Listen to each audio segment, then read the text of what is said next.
Hello viewers, I'm your host Pratiksha Mishra with another episode of South Asia Focus. Let's begin the show. As the curtains close on the 77th Cannes Film Festival, India stands at the forefront of cinematic excellence. From Payal Kapadia's groundbreaking Grand Prix victory to the recognition received by other Indian talents, a lasting impression has been made on the international stage.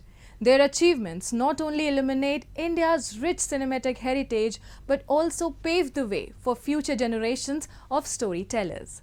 This year's Cannes is not just a celebration of individual triumphs but a testament to the vibrant spirit and unwavering dedication of India's film industry. Take a look.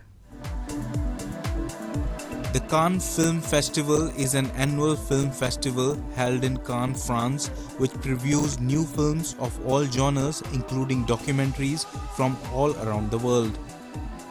Founded in 1946, the invitation-only festival is held usually in May.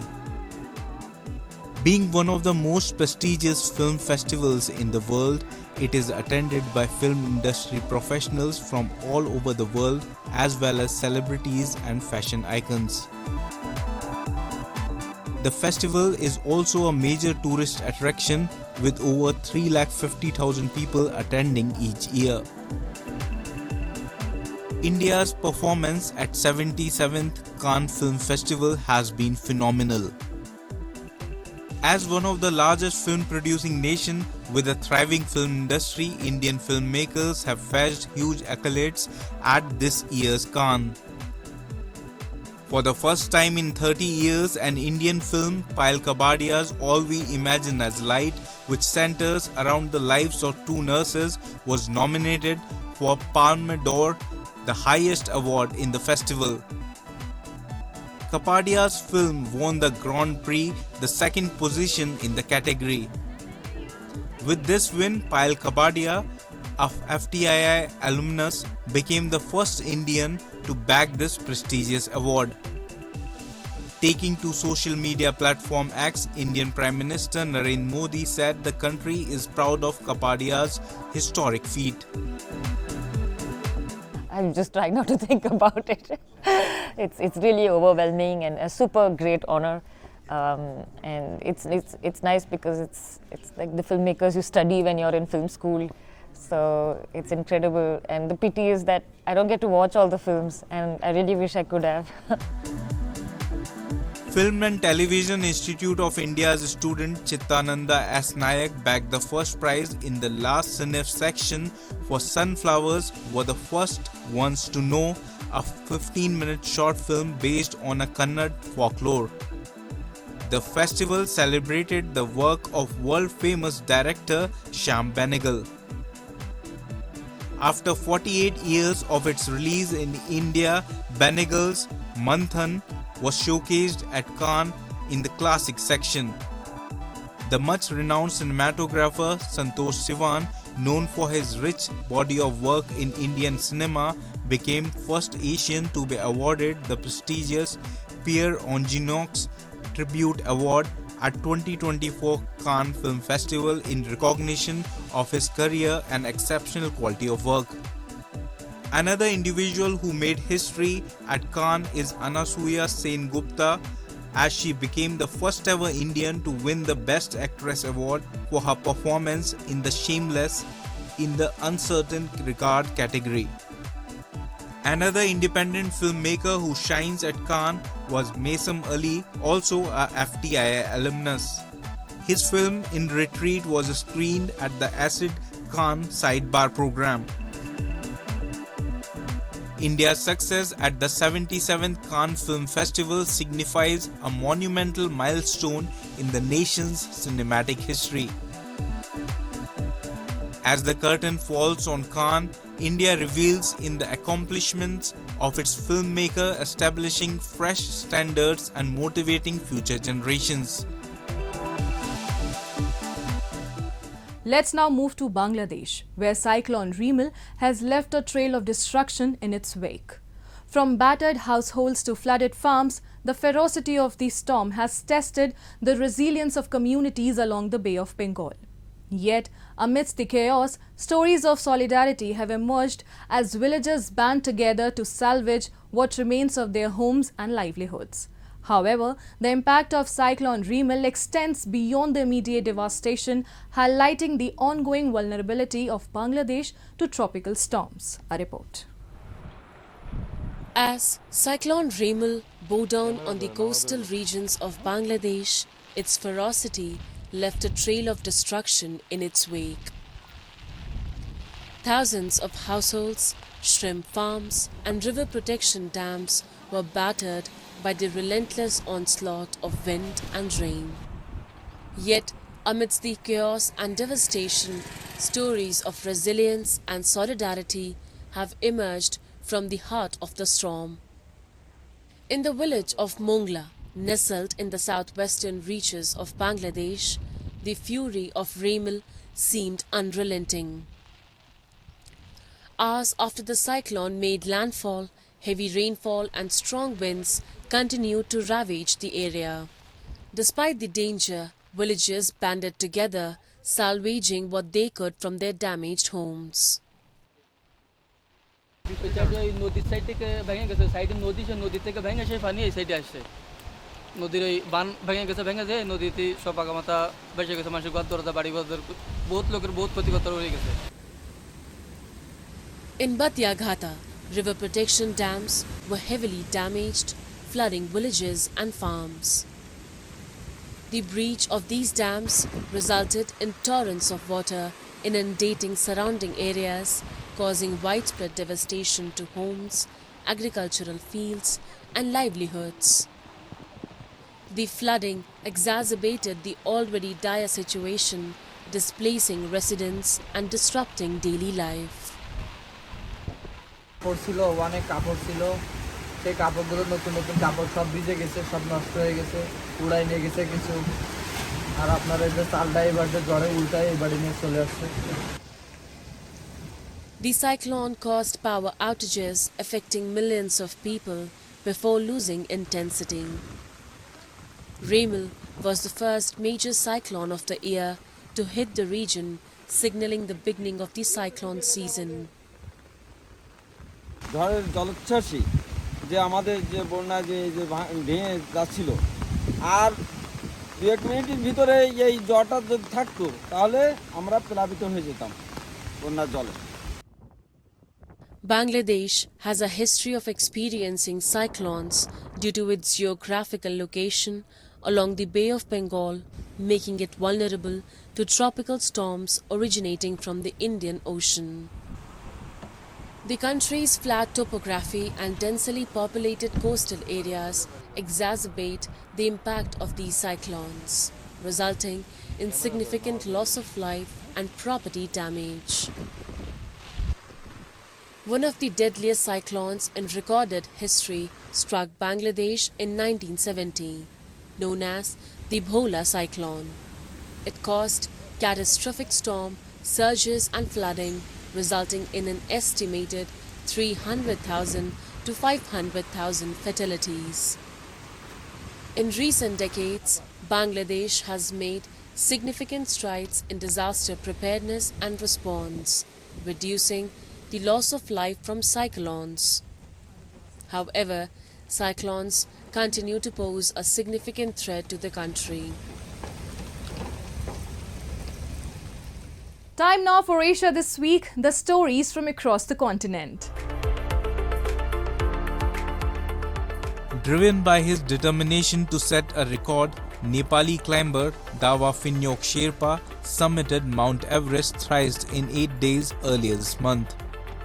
Dawa, who works as a guide with 7 summit treks, completed the feat in 8 days, 13 hours and 35 minutes. He stood atop the world's tallest mountain on May 12, May 17 and May 20 this year. He completed the feat with the aid of supplemental oxygen. He had attempted his 4th summit this season but aborted it. About 7,000 climbers have scaled the peak, many more than once, since it was first climbed by New Zealander Sir Edmund Hillary and Sherpa Tenzing Norgay in 1953, hiking officials say.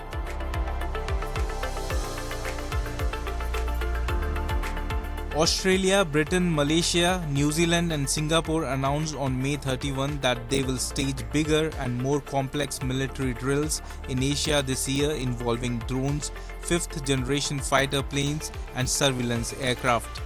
The announcement by defense ministries from members of the 53-year-old five-power defense arrangement on the sidelines of the annual Shangri-La Dialogue Defense meeting in Singapore comes as the tempo of military exercises in Asia increases along with tensions between global powers. Australia will be contributing F-35 Joint Strike Fighters for the first time at the annual Bersama Lima Joint Military Exercises this year, said Australian Deputy Prime Minister and Defence Minister Richard Marles. Bersama Lima means five together in the Malay language. The drills were held last year in Malaysia.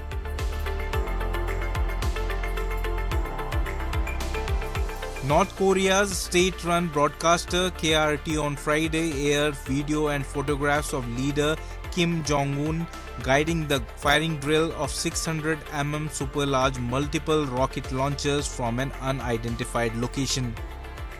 The North conducted the drill as a demonstration of its willingness to launch a preemptive strike against South Korea's gangsters regime if necessary to counter an attack, state news agency KCNA said. Video and photographs released by KRT showed 18 missiles known by experts as KN-25s rising into the air from mobile launchers. Citizens across multiple regions in South Asia are currently grappling with an intense heat wave with temperatures reaching a blistering 52 degrees Celsius in certain areas.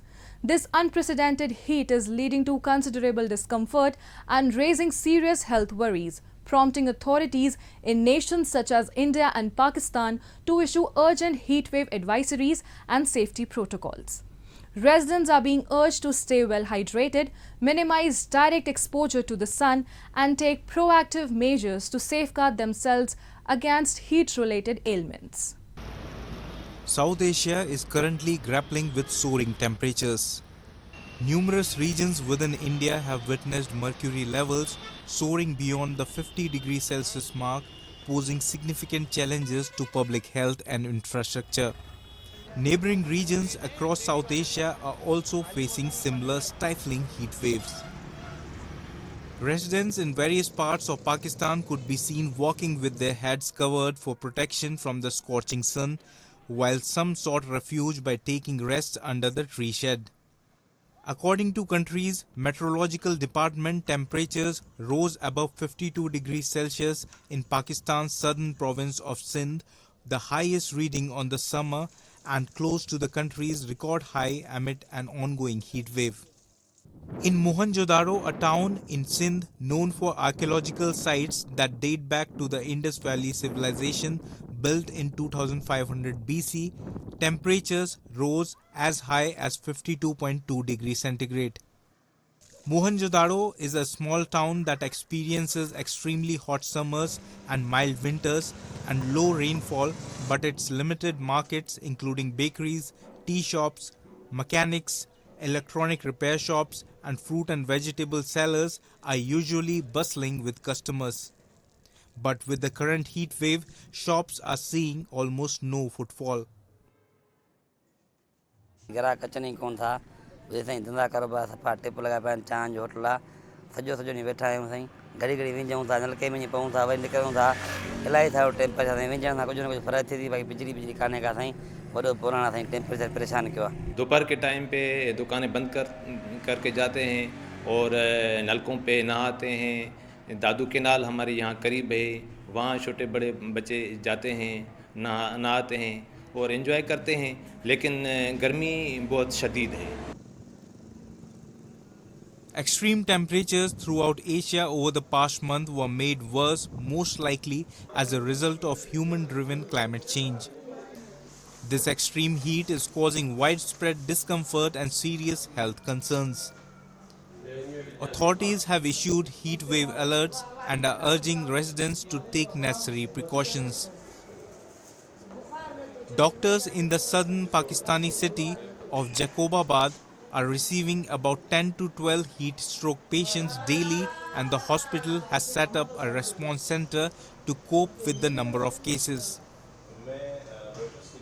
हमने यहाँ heat wave का जो centre बनाया है, इसमें आजकल तकरीबन 10 से 12 लोग आते हैं मुख्तलिफ अलामात के साथ।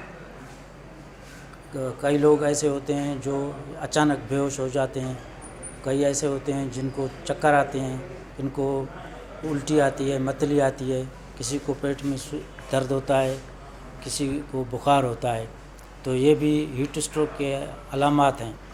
तो हम फौरी तौर पे उसको शिफ्ट करते हैं वार्ड में, एसी वार्ड में, और आईवी फ्लूइड जो भी ज़रूरत है वो उनको देते हैं। This relentless heat wave underscores the immense pressure on Pakistan's infrastructure and resources, emphasizing the urgent need for effective climate resilience measures to better protect and prepare communities for future extreme weather events. The weather department has predicted more heat wave days than normal until June this year.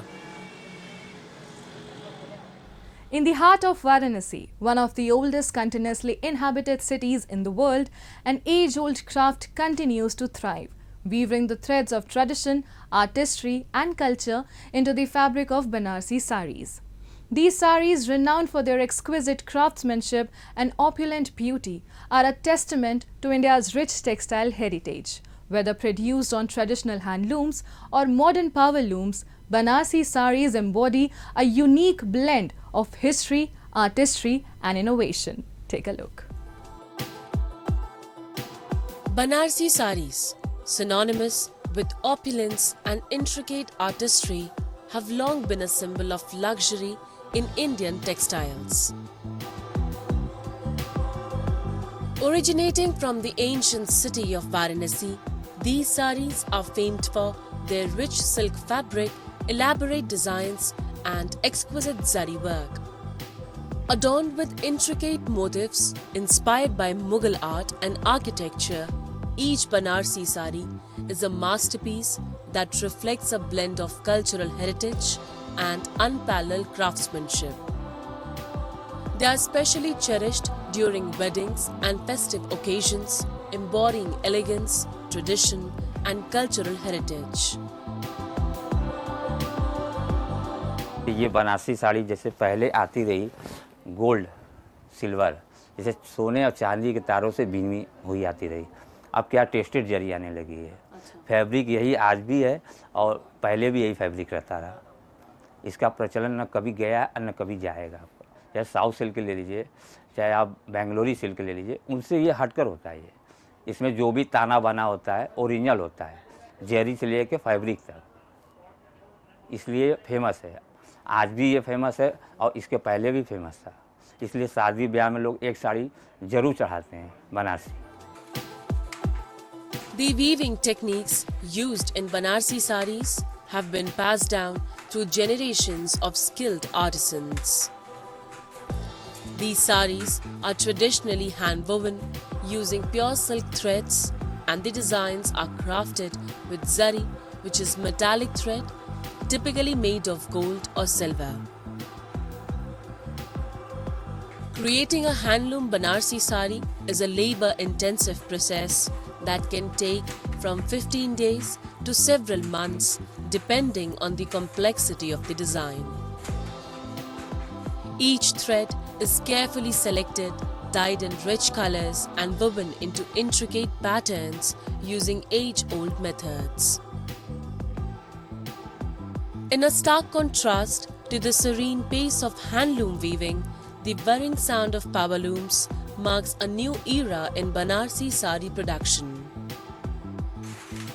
Power looms have revolutionized the textile industry by enabling faster and more cost-effective manufacturing, making these exquisite saris accessible to a wider audience.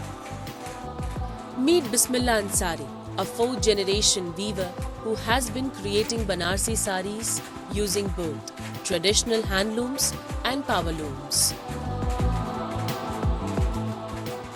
हथकरघा जो है हथकरघा 4 से 5 दिन में तैयार होता है साड़ी, अब पावरलूम का जो है वो 4 से 5 घंटे में भी साड़ी तैयार होती है। कुछ साड़ियाँ ऐसी है कि जो 12 घंटा में भी तैयार होती है, वही पावरलूम पर। सबका धागा अलग अलग है। मिनिमम 3 घंटा 4 घंटे की साड़ी पुछती है एक धागा। अगर उसका महीन पेवर जो चलता है तो वो समझ लीजिए कि 12 घंटा रेगुलर खड़ा रहेगा आदमी, तब होगा, नहीं तो 1.5 दिन लगता है। Whether produced on traditional handlooms or modern powerlooms, Banarsi saris embody a unique blend of history, artistry and innovation. Today, Banarsi saris are available in a wide range of styles, including pure silk, organza, georgette and other fabrics, catering to different preferences and occasions. As the world moves forward, the continued appreciation and support for this craft will ensure that the timeless elegance of Banarsi saris remains a cherished part of our cultural tapestry.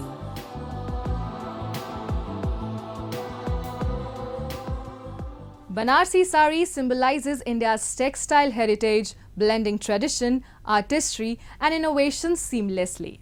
And with that, we come to the end of this week's episode. See you next week. Goodbye and take care.